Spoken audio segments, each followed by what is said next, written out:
Hello, this is Mr. Daniels. We are reading Chapter 16 of Freak the Mighty, A Chip Off the Old Block. Once on TV, this dude hypnotized a lobster. Maybe you saw it. He touches the lobster and it freezes. It can't move. That's sort of what happens to me when his hand clamps over my mouth. Like I'm paralyzed and my head is empty and all there is in the world is that big hand and this cool breath like the wind. "So this is where the geezer stuck you, huh?" he whispers. "Down in the basement? Out of sight, out of mind?" I can't see his face. He's this huge shape in the room. "Everything changes now," he says. "It's time I got to know my own son, who had his mind poisoned against me." He makes me sit up and shushes me and makes sure I won't make any noise. Making noise is the last thing I want to do, because I don't know whether or not Grim ever bought that gun he mentioned or what might happen to him if he tries to use it. Graham's bad dream about Grim getting shot with his own gun seems pretty real right now, and I don't want to be the one to make it come true. "I know what they told you," he says. "It's all a big lie, you understand? I never killed anybody, and that's the truth. So help me God." By now I'm sitting up in bed and he's making me put on my clothes, and the weird thing is, none of this is a surprise. I somehow always knew this would happen, that he would come for me in the night, and I would wake up and find him there filling the room, and that I'd feel empty. I'm so weak I can hardly put my shoes on. Like when you wake up and your arm's still asleep and you can't hardly make it move. That's what I feel like all over, numb and prickly and light as a balloon. Like my hands might float up in the air if I let them. "This'll be an adventure," he says. "You're gonna have the time of your life, boy. Okay, we're leaving, and not a peep out of you." The bulkhead door is open. You can see the stars. Some people think the stars look close enough to touch, but Freak says the sky is like a photograph from 1,000,000,000 years ago. It's just some old movie they're showing up there, and lots of these stars have switched off by now. They're already dead, and what we're seeing is the rerun. Which makes sense if you think about it. Someday the rerun will come to an end and you'll see the stars start to flick off, like 1,000,000,000 flames blown out by the wind. "This way," he says. "Quiet as a mouse." There's snow on the ground. Not a lot, but enough to cover the ground.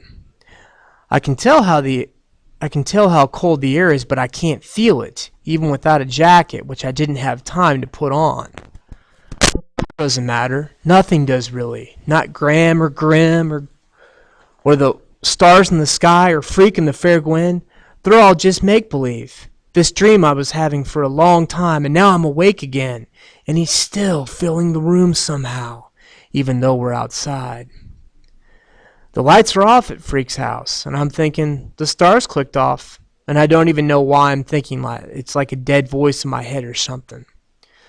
We're under a streetlight when he says, "Let me look at you." He's got these big eyebrows that make it hard to see his eyes, and that's fine. I don't want to see them. Looking at those eyes is asking to have a bad dream. "Ho, ho, ho, my," he says, checking me out. "Well, you look at this. It's like I'm looking at a picture of myself. You really are a chip off the old block, you know that?" I don't say anything, and he reaches out and touches my face real gentle, as if he'd never hurt a fly. "I say, boy, do you know that? Answer me now." "Yes, sir," I say. "Everybody says so." "Christmas Eve," he says. "You know how many Christmas Eves I've been deprived of my own blood kin?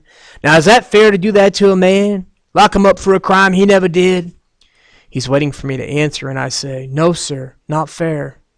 "Well, that's all over and done now," he says. "We're starting fresh. Just you and me, boy. That's how it was meant to be." I'm standing there under the streetlight, and it's amazing how quiet it is. Like everybody went away or died. The quiet is almost as big as he is. He's as tall as me, only wider everywhere. And for some reason, maybe because we're not far from Freak's house, I'm thinking this weird thought. He doesn't need a suit of armor. No, and he doesn't need a horse or a lance or a pledge to the king or the love of a fair lady. He doesn't need anything except what he is. He's everything, all rolled into one, and no one can ever beat him, not even the brave Lancelot. He's squinting around, his eyebrows are furrowed shadows, and he says, "You know what I think of when I see a neighborhood like this? Hamsters is what I think. That's how these people live their lives, like hamsters in cages.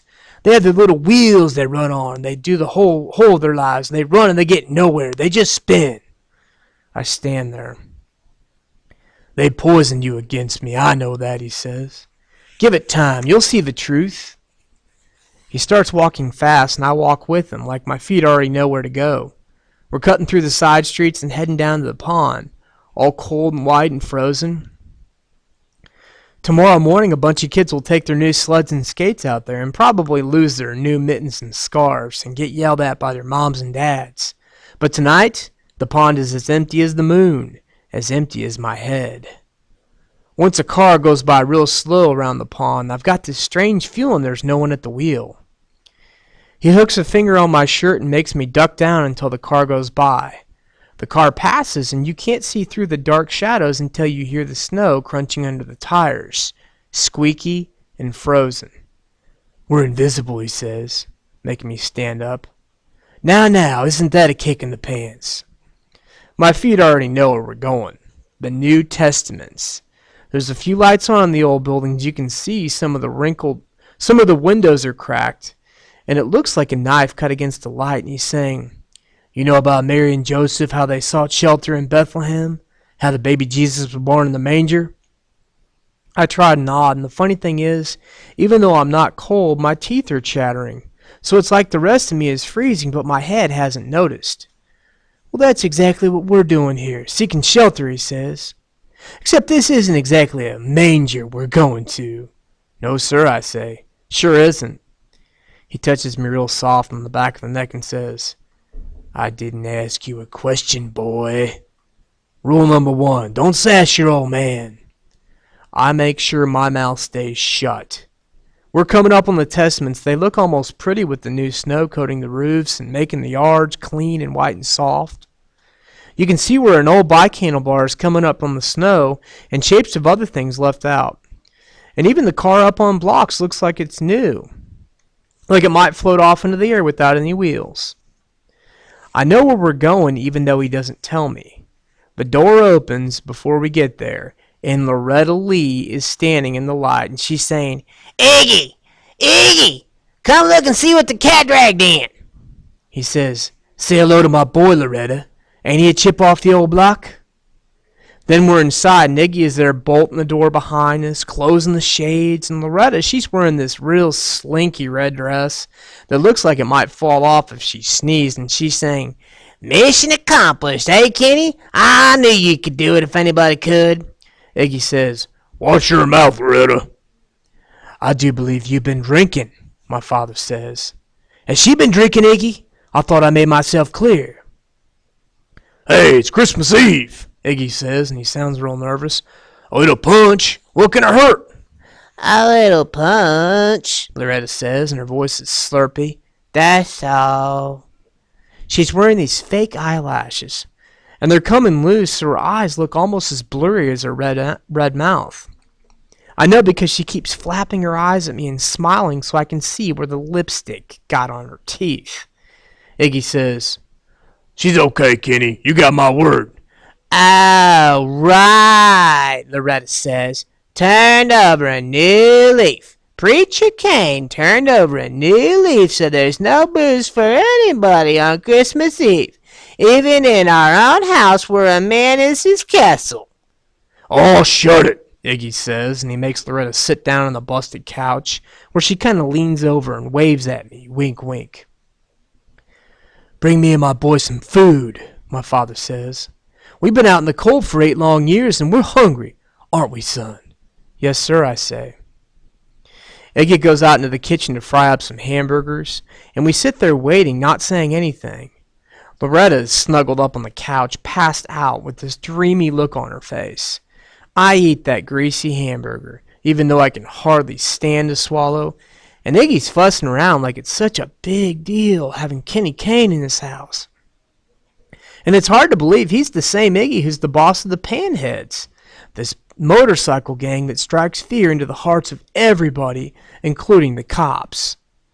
Then Loretta wakes up and stretches like a cat, yawning so you can practically see right down her throat.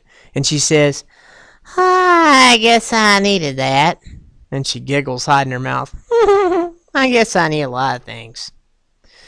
My father wipes his mouth with his folded up napkin and he ignores her and looks at Iggy and says, You ever do time, you could be a cook. Iggy gives him this nervous hey, like, wouldn't that be fun being a cook in prison? He says, Anytime you want, I'll show you that place I told you about. My father stands up. Now is good, he says. He looks right at me. Come on, boy.